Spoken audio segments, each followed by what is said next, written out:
Hello guys, today I'll show you how to root your mobile phone using King Root. Okay, let's start.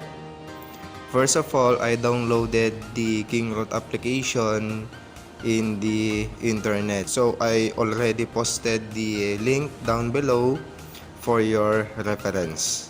Okay, so go to File Manager, open King Root.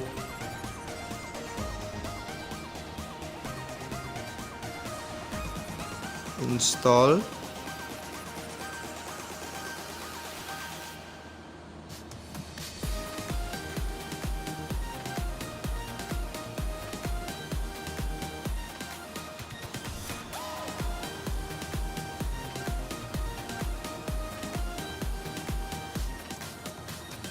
So block by Play Protect, go to details and install anyway.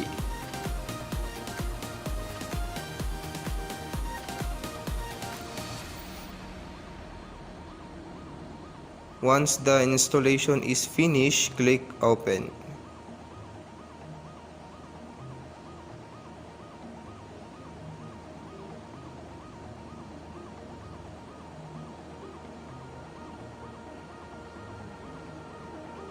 Try it.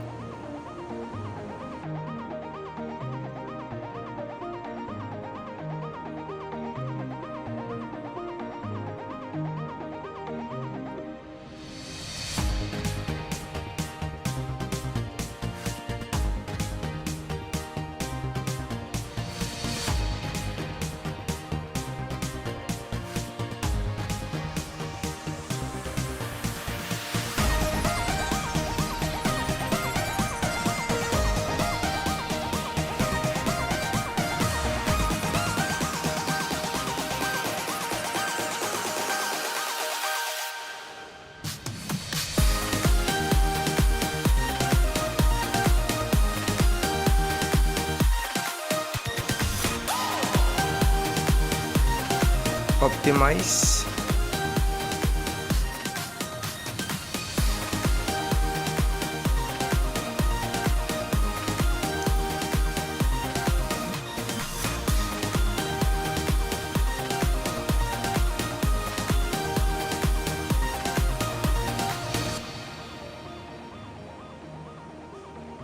%100%.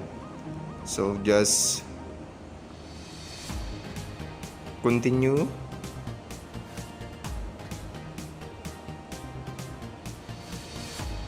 We'll exit the application and find root checker in your mobile phone. So if you doesn't have root checker, just download it in Play Store. I already installed root checker, so open it.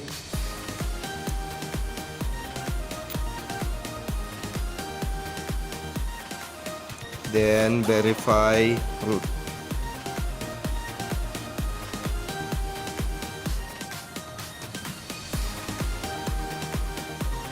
And allow.